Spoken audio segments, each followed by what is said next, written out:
Hello, fellow armchair generals. This is Gamer1745 here with my continuing playthrough of Hearts of Iron 3 with Black Ice 9.11, and of course we're playing as Japan. And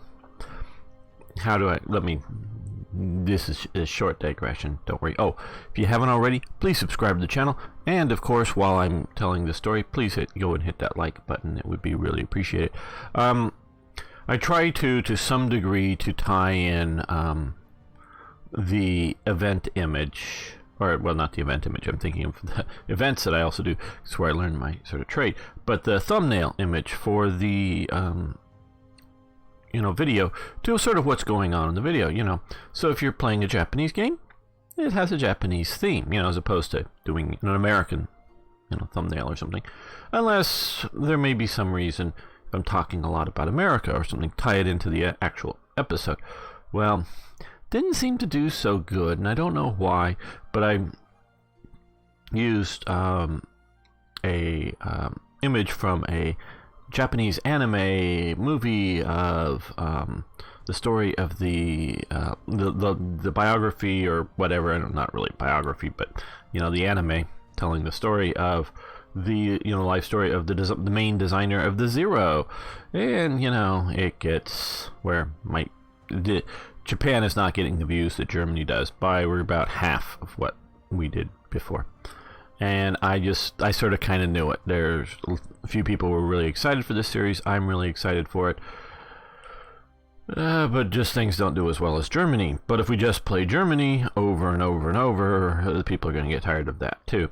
So I knew we were going to be smaller views. But that's like half or even lower than what see for normal images. And I don't know why it didn't get clicks on it.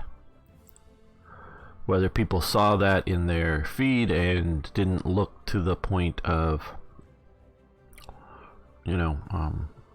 the Hearts of Iron 3 logo on the image, or the description saying what it was, or something. I don't know. I sometimes don't know why some images don't do well and others do better. Other times I sort of beforehand know that something's either going to do really well or do really poorly, and I got stuff I could have put there that would have done really well, but I'm planning on using it later when it fits the episode a bit more, if you know what I mean. Okay, no. Okay, what I'm doing here is,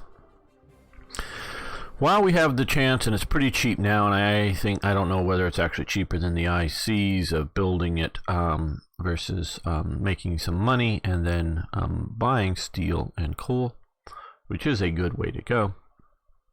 I've targeted a few places. I realized in doing this that Tokyo itself here has a massive amounts of coal too, so might as well up that coal mine and getting more steel in so that we can better deal with things once we might not want to import stuff. And we're getting ready to get those, which will push through these, but I do want to get some of the ships built. Okay, basic education. Yes, has advanced. Been waiting for that one, and that's a key one. And we're going to switch that over to advanced education, which is basically sort of the same thing, but different. I mean, they have the same, this is plus 6%. And we're at level 6 here, and that's 18, so that's 3% per level or whatever. So it's obviously a bigger thing, but gotta get back and forth balance universities versus things. And I really believe earlier today did a live stream on Twitch and talked a bit about various things. I really believe culture is the primary determinant of why large groups of people are in power in the world. China's government is changing its cultural outlook in some ways right now. They are Not being, well, they're being conquerous, expansive too, but they're trying to, within the last couple of years, what was it? Ghana or Togo or one of these little African states.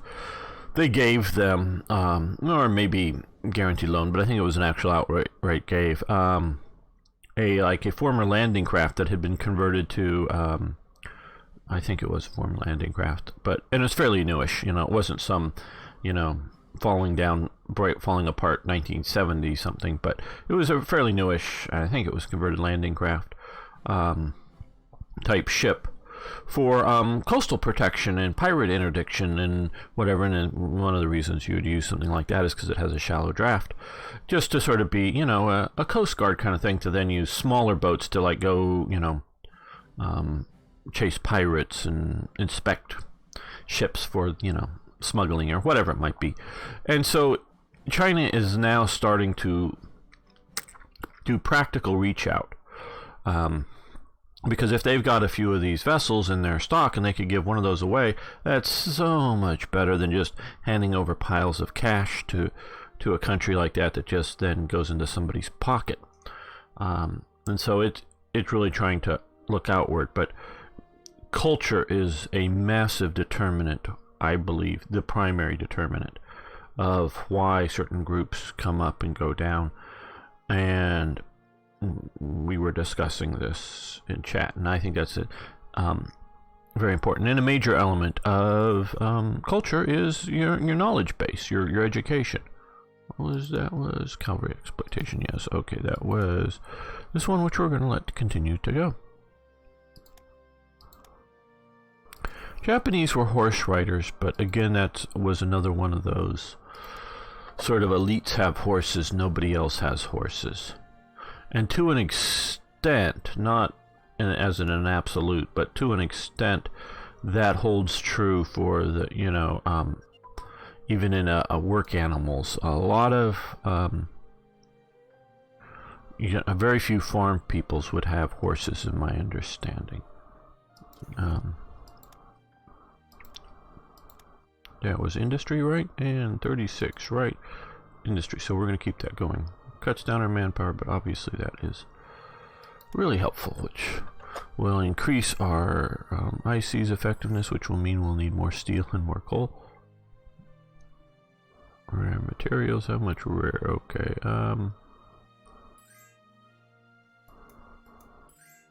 Argentina. Okay, we'll do Argentina. Partially for, and we'll definitely do Afghanistan. That's more for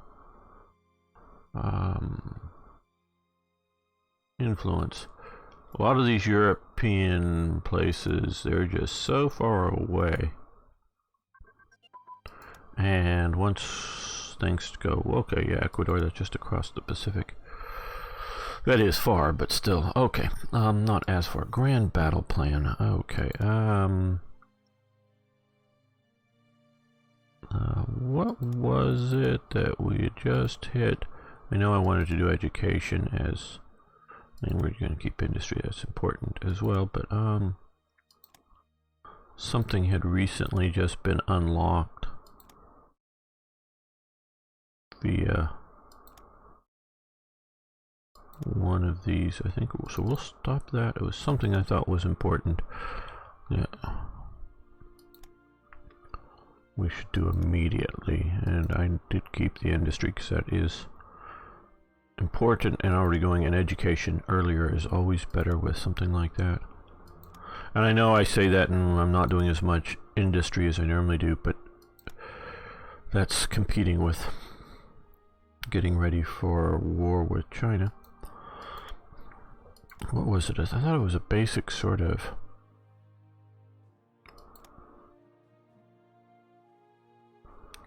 something that was foundational. That got unlocked. No.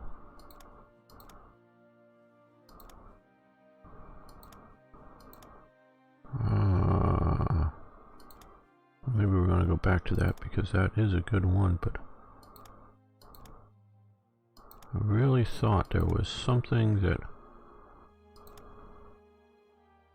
I went, well, of course, that's going to be where we focus, research, unless somehow I already shifted stuff to something. Man.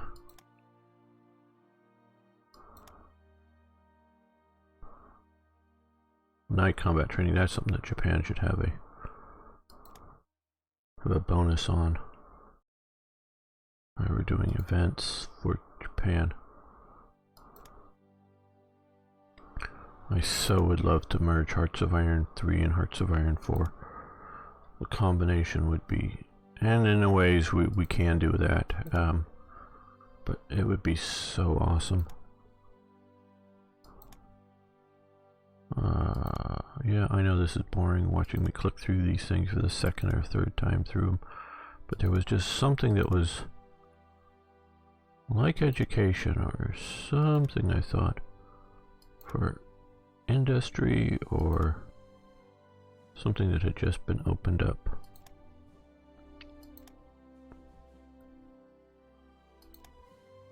And it would push everything else better.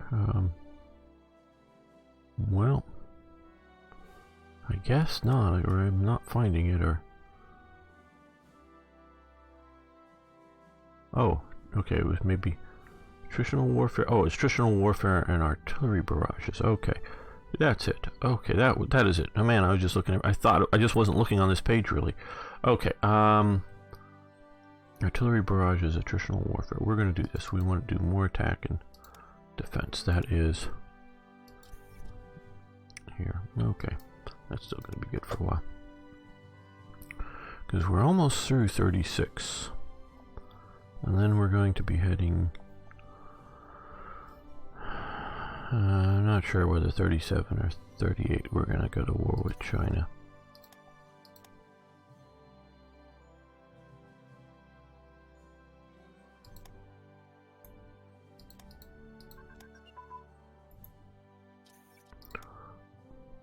And submarine batteries. Great. Grayed out. I gotta wait for one or two of those. Yeah. We want to do that fairly early.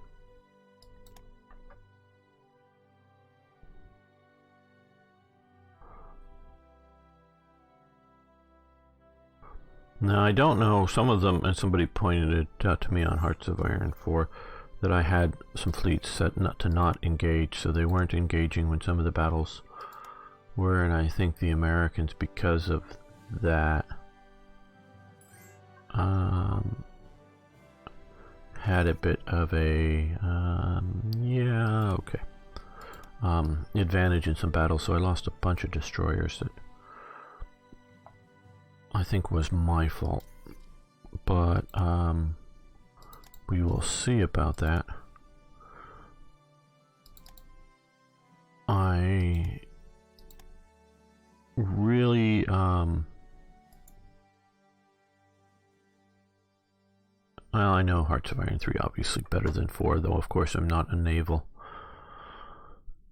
expert on things, but I really hope to win the naval war. That's sort of what I'm basing my actions on here, is the naval war. Now, one of the things here that we have that one assault ship there. I think that's it. I know I had that one. We have a bunch of liners. We can transport stuff, but we can't invade. That's another thing that Japan should be starting out with. Though there's probably, once the war starts, get fishing fleet type things to get some boats. We give them money for rare materials. Okay, we will do that. Nope, we're not trading with communists.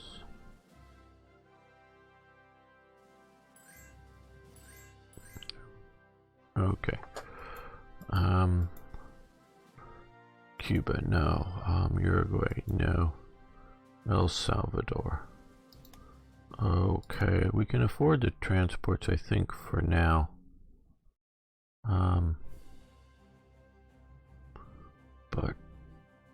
have to cut that down instead of a lot of these smaller ones. But what I'm trying to do here is, to some degree, not trade through the Panama Canal. This is just about as far. And sort of obviously, I guess, to me, once we go to war with the US, these may become very vulnerable, but I don't know how well the AI is going to cut my lifelines as America out there any more than, say, patrolling here locally cutting my lifelines anyways. So we'll have to see about that. And obviously things into Europe like Germany and Sweden are gonna, you know, suffer and are going to have to be stopped at some point. Yeah, I think we have. No, we need more transports. We're using a lot, and a bunch of those are pretty small. Okay, so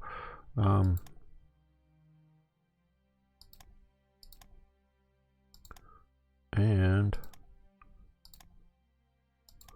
we need escorts. That's what the Japanese did not do well, was escort.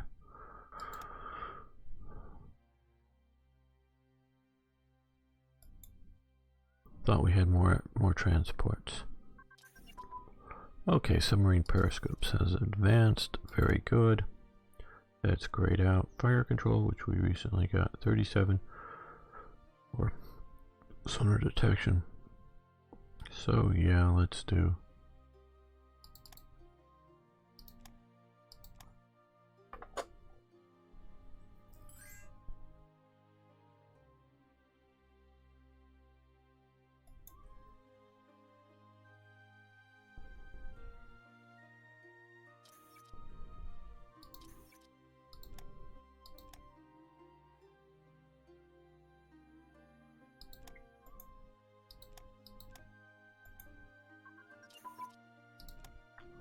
Okay, basic anti-tank ammunition, very good. So we have some of that sort of basic setup. We haven't got the Monroe effect, the hollow charge shell. We're working towards getting, want to have some decent armor types. Don't have to be great, but just some. Well, let's come back here and go back to Grand Battle Plan.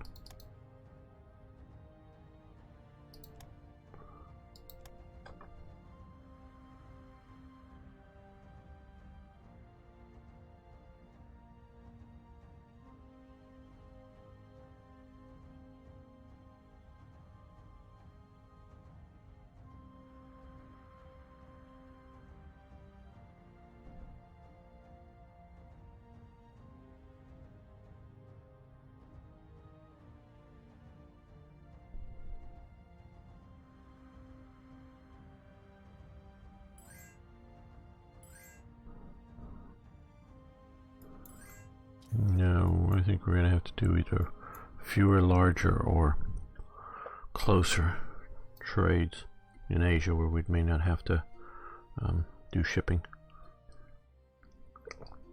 Okay, major strike. A major strike broke out this weekend in one of the country's largest industrial complexes. Union leaders say that they will continue their fight till the current government gives in to their demands. Okay. I don't like this. I don't like this at all.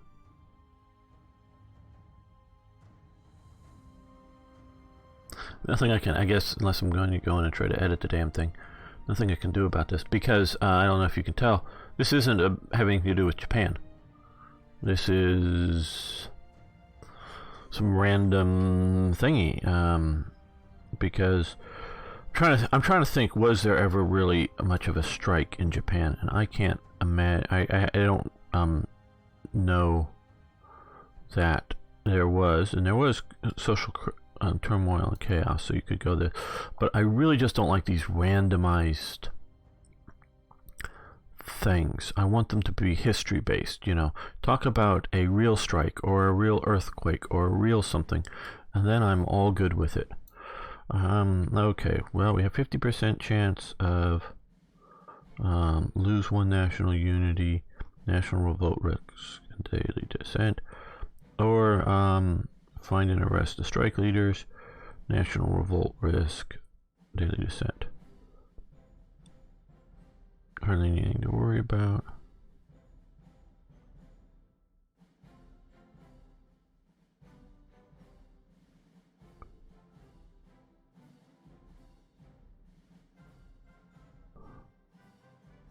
Well,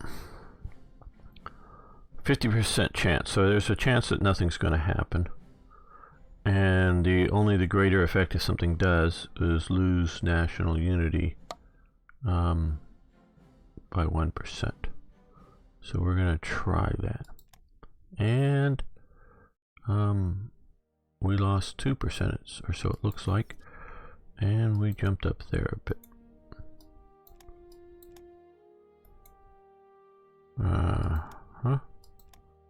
So that did not work out for the best and all that, but oh well. Okay, so we've gotten through all of our initial industries, and we are massively importing stuff still, and not just from sort of friendly locals like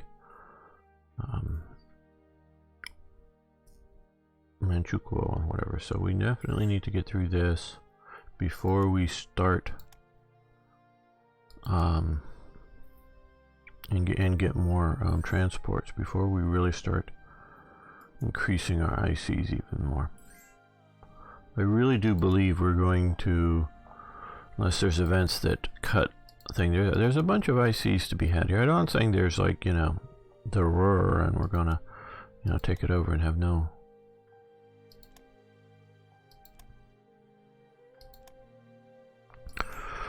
problems, but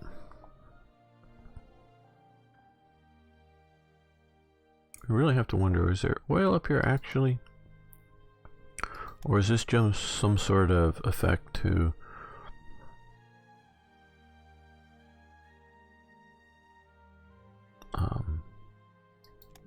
you know, help out the AI and whatnot? Okay, these are going to be selling supplies. I'm going to wait for a couple of more days to get a few more of these things in here.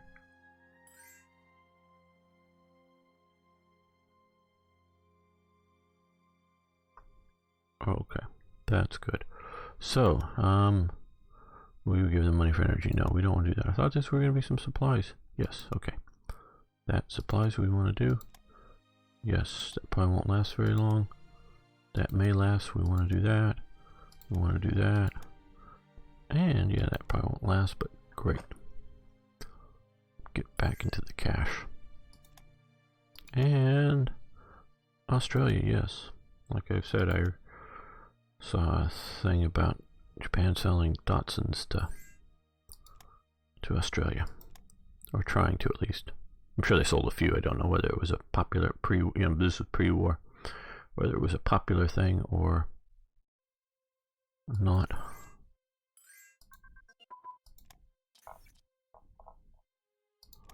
Okay.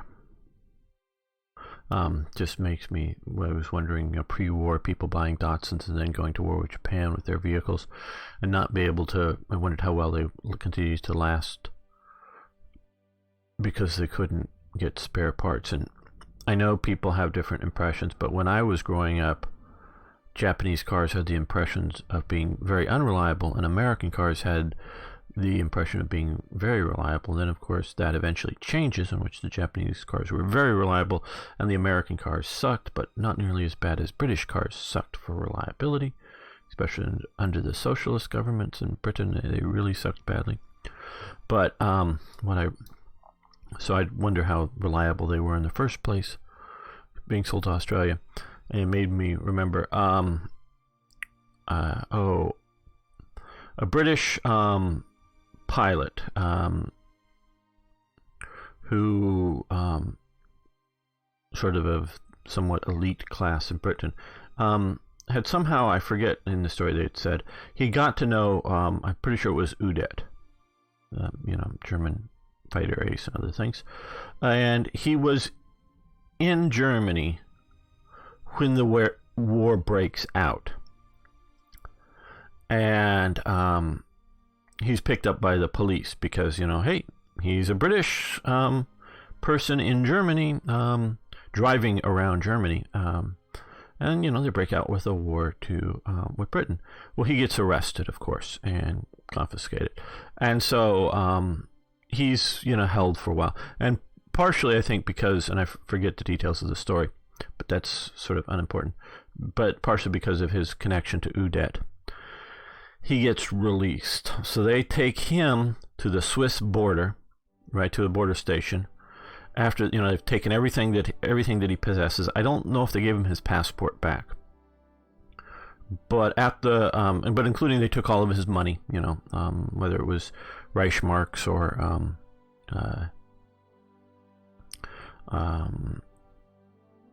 English pounds or whatever. Basically, most all of his possessions.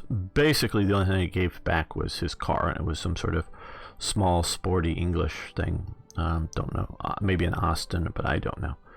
Not even sure if they said what it was. And right, at the Swiss border, he's given his car back and doesn't have any money and whatever. And he asks the people, I don't know who, I don't know whether they were German police, German military, or whoever that was releasing him. Well, you've taken all my money. Why are you giving my car back to me? Says, no spare parts. So it's sort of useless to them. I mean, it runs now, but any sort of long term, it's sort of useless, and it isn't like a truck or something to really make useful. And so, okay. So he understood why they were giving his car back to him is because no spare parts for it, no reason to keep it. They weren't necessarily just trying to be cruel to him by taking his money, but it was money useful for the war effort. And he's and I think at the time he was a pilot. And that's how he knew Udet. And I think they knew that he was, reservist or active duty, RAF pilot. So, they know they're sending back a guy who was, in Germany in civilian clothes because he wasn't there as a soldier. And of course he shows up, with a passport. He isn't there as a spy, and the Germans let him in on his passport. So it isn't a spy. So it is not like he's out of uniform. But they know he's going to be going back to fight them. Whether he's a good pilot or bad pilot is immaterial. He's going to go back to fight them. And they're there's and they detain other, I don't know how many Brits they let go, but it's the U.S. detains a lot of people, foreign nationals when you go to war, at least in the olden days they did, and there was some repatriation and stuff at different times, but at times not, just because it's impractical. So there's legitimate reasons to hold them, but they're letting him go. And so this guy gets into Switzerland with his car and is able to make it to some British consulate, and somebody there loans him enough money to buy gas or whatnot to drive back to Britain, because they were already at war with France at that point, but they let him go on the Swiss border instead of the Belgian or Dutch border, I guess. I don't know why they picked Switzerland other than it's sort of the famous neutral.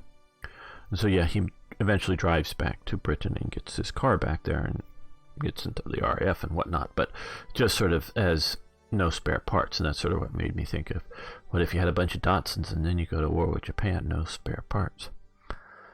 And Australia's a big place, and you probably drive long distances in cars, at least compared to Europe and other places. Okay, machine gun focus advanced, that is here, and we're stopping that for now until we get to, sometime later.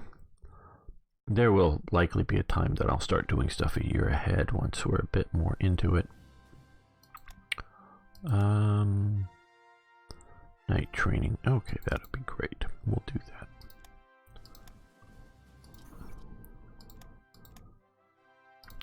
And New Zealand. No, just because we're not doing small. Either I'm going to try to go for 5 or 10 rare materials, because I don't know the formula, but you can carry so much in a shipment, and the longer the distance is, the more ships it takes, convoys or whatever you want to call it, takes to do it. So doing a really long convoy for a really little bit isn't very ship efficient. Now, it doesn't hurt. It doesn't hurt you at all. It doesn't cost you fuel. Doesn't cost you anything to do that.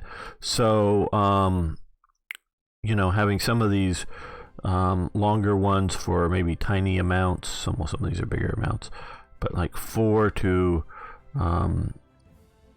Baja Barena for 0.3 of a rare material. So let's cancel that.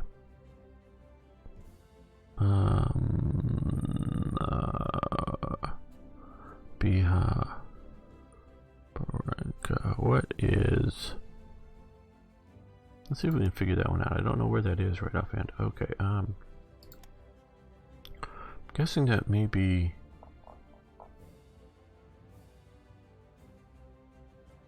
Okay. Passage through to Ecuador, it looks like. Or no,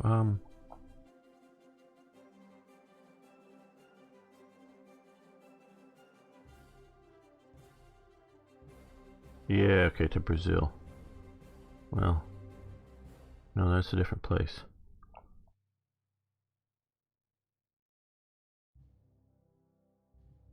Okay, so is it this Ecuador thing, I guess, here? No. I'm reading this wrong.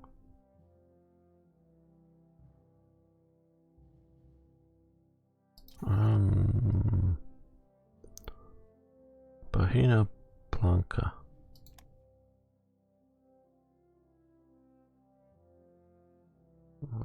Okay, no. Okay, here it is. It's to Argentina. And for some reason they're going here instead of up to, well, probably the shortest. So, let's come to here and cancel this. This is too few for 4 transports. That will get us back a little bit more. Okay, and let's up this just a little bit. Not a lot. Maybe that's a bit too much, I don't know. Okay, submarine torpedo tubes. Okay, good. Now, wrong one. It's grayed out, but that'll allow us to... Let's just do regular submarines, I guess, right now. Get that. Okay, rare materials, money for energy, no. We'll either do a big one or we're not going to do more right now.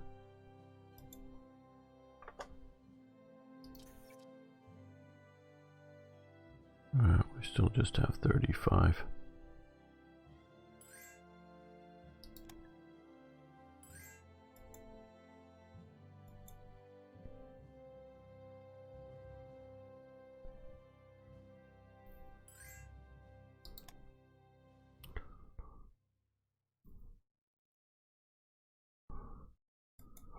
Okay, global game balance has affected us, so yeah. The United Kingdom has annexed. That didn't really happen, and that's just because Britain won't defend or supply well into Egypt versus its own. Okay, second show trial. Ecuador, okay. Okay, Japan began secret program of naval construction. The IJN of World War II was administered by the Ministry of the Navy of Japan and controlled by the Chief of Imperial Japanese Navy, General Staff at Imperial General Headquarters. Seems rather redundant, but okay. In order to combat the numerically superior American Navy, the IGN devoted large amounts of resources in creating a force superior in quality, whose object being making up of quantity by means of quality. Consequently, the beginnings of World War II, Japan probably had the most sophisticated navy in the world. No.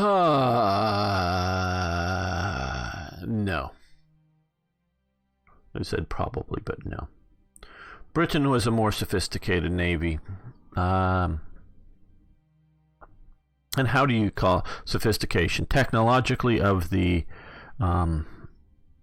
materials or the people in using it. I think it was, saw a quote recently of looking around when Halsey or somebody, it was either Halsey or Nimitz, was asked,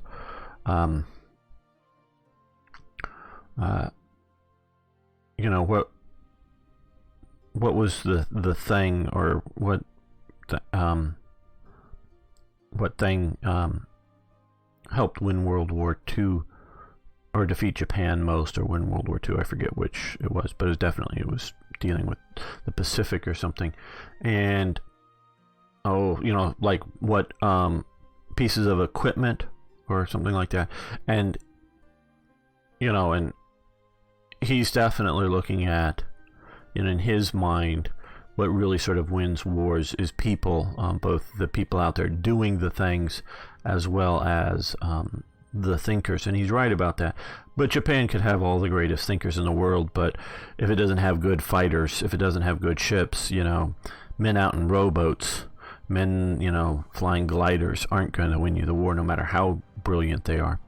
So things do matter. The first on his list of 3 things was submarines. And it was sort of good quotable, and I'm sort of forgetting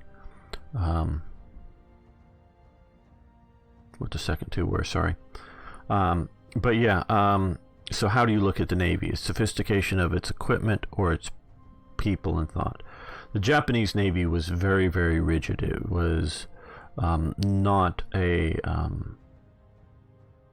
very flexible organization, and militaries need to be flexible organizations. Yes, militaries are hidebound and tradition-bound. That's not what I'm talking about. I'm talking about operationally flexible, that kind of thing. It's not that they're going to change all their traditions overnight, but they really have talked about this, and I mean literally beat into their officer class. And I mean beatings to the point of sending people to the hospital for broken bones while they're going through etajimas, which is basically like West Point, or I guess Annapolis is better because it's the main naval academy in Japan. Sending people to the hospital for not for punishment of real things, just beating on them. They beat into them obedience. And this suffers greatly, so that there are a bright few stars that aren't, they're exceptional because they went through that system and weren't beaten down by it. So they were exceptional men, but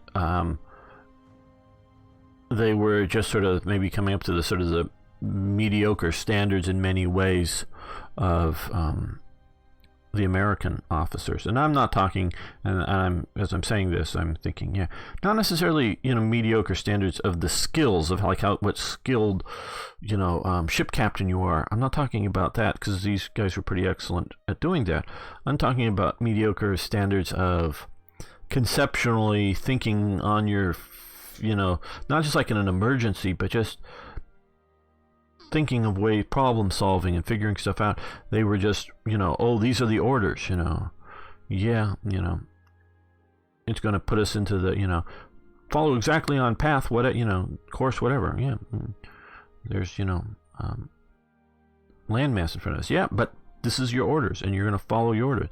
And then they were very, very much that. Maybe not quite that level that they'd ram their ship into the land, but they would do so short of that until they got different orders. And so they really had a problem with that. And that was, in some ways, so they weren't the most sophisticated in training. They had a few bright areas like night fighting that they were probably the best at as a Navy. Technologically, they were behind in many, many areas. Some areas they were ahead. Torpedoes they were very good at, but they didn't maintain that lead. They got really good at like the Long Lance torpedo with its oxygen, and that was it. With its oxygen engines, and I don't think they ever made an improvement on it. And they're talking at the start of the war, and I do understand that they're talking at the start of the war, but They got it. They never made improvements on it. They did make improvements, and I don't know the torpedoes in detail. That there was never an improvement on it, but there wasn't like, oh, well, now we have electric engine torpedoes, and now we have better magnetic exploders, and we now have acoustic guidance. They weren't. They might have tweaked things a little bit, but it was never jumping to the next level. And the Zero got a little better over time, most assuredly, but it was still just a basic Zero. They never, you could sort of say the same thing with the 109 and the 190 in Germany, but even there was much more improvements within the same airframe than you see in Japan, at least as my understanding of it. So, Japan, no. The British Navy is definitely better and more sophisticated at the start of the war. I think the French Navy was fairly good. It just doesn't show well in the war in that, France surrenders really early. I think it has bad leadership for multiple ways. And then, of course, it gets sunk by the British Navy. The rest of the French Navy, which it doesn't sink itself when Germany tries to capture it. So we don't really see what the French Navy would have done in combat, really. The start of World War II, the U.S. was somewhat behind in its Navy. I would say for the ships, the Japanese were on the whole, because the battleships they sunk in Pearl Harbor, they were fairly out of date, and that was our mainline battleships. And reading about that, well, I'm sure I'll talk more about it. Maybe just talk more. I don't know if we'll get more information out of it. One of the ships, and I forget which one, that was just lightly damaged, or not hardly damaged at all, was quickly patched up and immediately used after Pearl Harbor, and that was sort of the worst one of the bunch for during the war, because the rest of the ones that they raised up and fixed, they took several of them. I don't know if all of them, but several of them they took back to the U.S. and not just repaired them, but refurbished them. So they put in a bunch of new equipment into them, so that once they did get back, and this may have taken a year, but that was probably half the time or shorter than it would have to build all new, and they were still out of date as how fast they could travel and other things like that, but they were after being rebuilt, they were in much better shape than before the sinking. And I guess there were only 2 battleships that were sunk that weren't repaired, one being the Oklahoma, the Arizona, which is still there and still officially on naval service, and the other one was maybe damaged worse than the Arizona, but because of sort of where it was and whatnot, there was more need to scrap it to get at it, or it was easier to scrap or something. I forget. There was a reason, but they immediately realized, no, we're not even going to try to repair it. But there was either a location or ease of doing it, I forget which at the time, that to scrap the ship, completely just, cut it apart for its metal. But, that was fairly out of date. So, yeah, Japan is up. I'll grant that it's up in the top 5 of the navies at the start of World War II. That quickly changes, of course. Okay, so we get examine our shipyards events. Japan gets naval program until November 1940. Not that I won't take this, but if you're going to charge me 2 ICs, you should always give me a choice. Probably silly not to get 2.5% building speed. I don't know the math on that, how much, versus just having 2 more ICs building ships, but would be naval basing efficiency. That's good too. Okay, examine our shipyards. Okay, well, we also get, till December 37, Pyongyang. Ooh, we get a shipyard in North Korea. Just what we need. Okay. Boosts existing now. That's too short term. But Sapporo and Nagasaki, again, ignore the lose. It'd have a -1 if you're actually losing it. I don't know why this worked, why it displays this way. I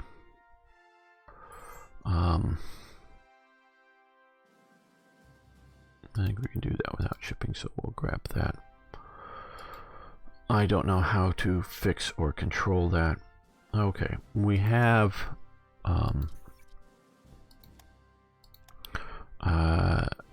giant infrastructure projects. So we've got that. Where I'm at this point I'm not researching ahead on it. Maybe towards the end of the year, especially seeing how it is at 12. That's getting up there, some of the highest, so it takes a long time to research it. And pushing ahead, I'm not planning on doing so. So I don't know what we'll do for 37. But so let's come over here and look again. Okay, we have national highways. I'm not used to dealing with that because that's what I give to Germany, because yes, they continue to work on their highways, but they already sort of had that in effect. Mining, I don't know which is the greater sin, if you will. Not that I disagree with that they should or shouldn't be there. The biggest problem I have with the ICs is that it's a percent, but is the cost for it. Energy, metal, and crude oil are all things that we will need, but I don't know that I want to pay that, particularly not now. That may be the last one. Agricultural industry, now that does offset mining by a total between the two of a bonus of 5%, so that isn't so bad. Collective farms, I believe, is only available to socialist countries, communist countries, so we don't have that option. So we have agricultural industry as a possibility, and railroad tycoon as a possibility. I see efficiency for production, that's nice, but it's just 2% supply throughput, that's nice, but at least right now we don't have a supply throughput problem. We're not looking at pushing supplies deep into Russia, as it were.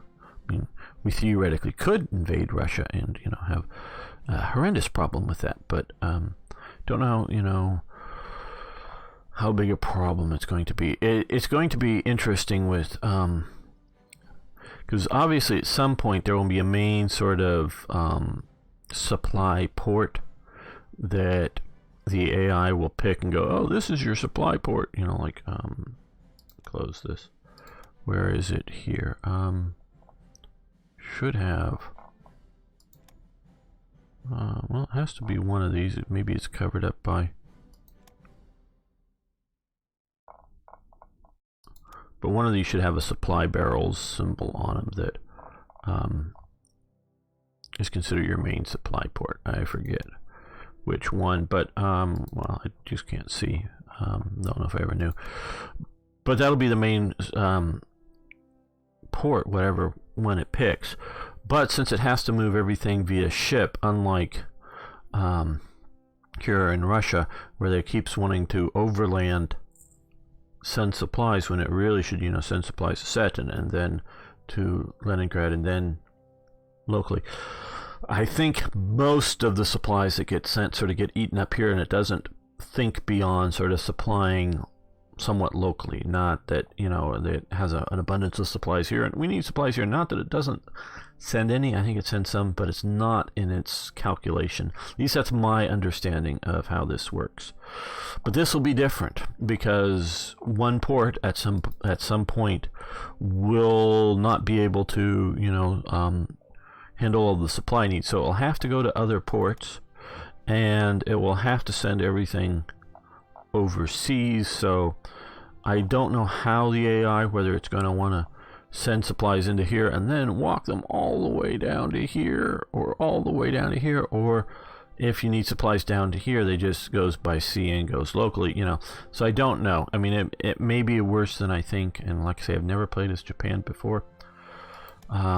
But railroad, again, it's a nice thing. It's supply throughput. No, don't get me wrong. Supply throughput is good, but it doesn't. Right now, it's not necessary, and I don't know how big of a deal it will be.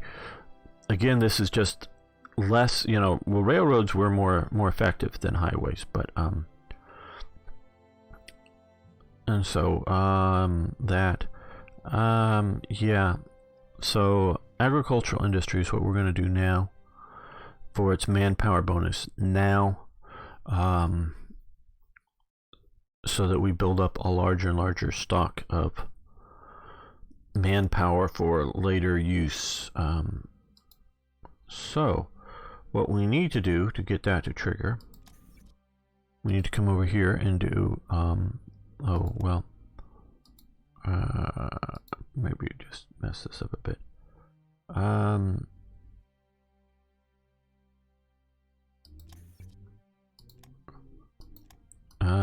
Let's do economic. Get that.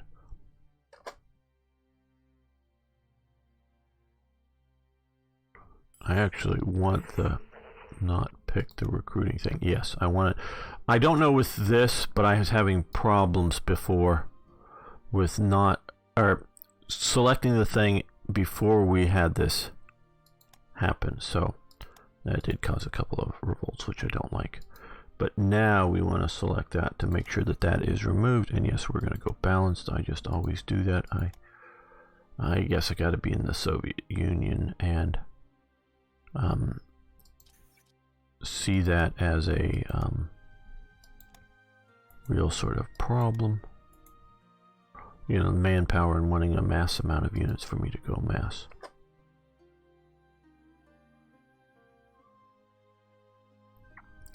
We're going to wait a day here. Okay, yeah, because I wanted to get that back. And let's do that. Okay, so we have that. Where's our revolts? Okay, you do that. Oh, pause. Okay. Flag. Where was our other revolt? We had another revolt. Was it one that we immediately beat down? Or is it somewhere? Did it happen where we had troops? I guess. I wasn't paying close enough attention. Okay. So I'm going to do this, but it's going to knock me down 5% on ICs. So what I want to do before I do that is annual national focus. And again, we're building up our economy.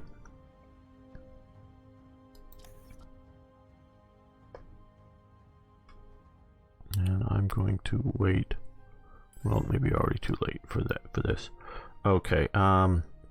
Okay, good. We're getting 2 heavy industry and 2 manufacturing plants or ICs. So that's good. That's always better to pay that for the year, and you get both in Hiroshima. So that's a 20% bonus for Hiroshima. Very good. We'll make sure that that is maxed out. Okay, so now we're going to come over here because it's going to knock us down by 5%. And I didn't want that. I don't know whether that 5% would reduce us to only getting 1 heavy industry and 1 regular IC. That's what we got at the start of 36. So I wanted to do the best boost. And if I was going to do the short term, I would have done that first because that would have boosted by 10%. But we're going to do long-term investment, which will help our money out. So that will boost our production. And we will see that's now pushed us up a little bit more. There, okay. Oh, I guess this is Canon, Koanon. The company was originally named Koanon by Jiro Yoshida. Now, KWA, how do I put this? There were at least 2 standardized sets of spelling Japanese names and words used in Japan at one point. About the time I started to learn Japanese, and so you would have two different basic sets of spelling in what they call Romaji, or Roman writing, or Latin writing, or the letters that the Western world knows and uses in our alphabet. There was 2 sets of spellings like this, and the other one had a lot of the, well, I'll call them hyphenated, putting a little bar or something over some of the letters. And I was not trained on that. I was trained on the other one, and everything that I've seen since then, all the new stuff, has really followed the one I learned, which is sort of lucky. And I guess that sort of culturally won out eventually. And I think that is entirely won out now because of computers. Standardized spellings of things have, computers have more and more standardized spelling. So I think that's sort of won out with everything. And that's good, but because it's Canon down here, the way I would sort of notice, just it would be Kanon, unless there would be Kawanon, and now of course that may be pronounced more like Kawanon or something, contracted together, but again, my accent is bad. And the only thing I still see spelled things like this is when they're using old period versions of things. Either an old place name. Sort of, it goes back to a similar sort of thing. Is it Beijing, Beiping, or Peking kind of thing? It's that type of what standardized set of spellings. And there were sort of 2 sort of. And I think one may have come out of America and one may have come out of England or something. Or maybe some other country, maybe it was German, or I don't know, that was sort of doing the other thing. Okay, the company was originally named Guanan by Goro Yoshida, after the Buddhist Bodhisattva Guanyin, known in Japan as, Canon, that is more something I would be used to seeing. In 1934, so that's how it would be spelled in the version that I would know it as instead of that. In 1934, it was produced as a prototype for the first ever Japanese 35mm commander with a focal plane shutter. In 1947, the company changed its name to Canon.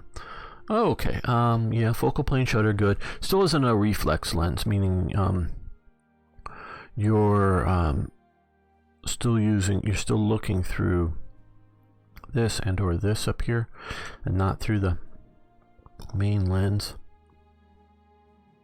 I guess that's the lens you're looking through. Don't know. Yeah, and not through the main lens to focus it. These kind of cameras are generally quieter than the focal plane. The coming through. Reflex lens, I should say reflex, because what it's doing is reflex is that it's taking the light in and then using a a mirror, a prism, or something like that to push it up to the eye viewing spot, where you're viewing it. And the reason it's more noisy is that when you hit the, probably that button there or is it maybe that button? I don't know, but it's definitely not those 2. Probably that.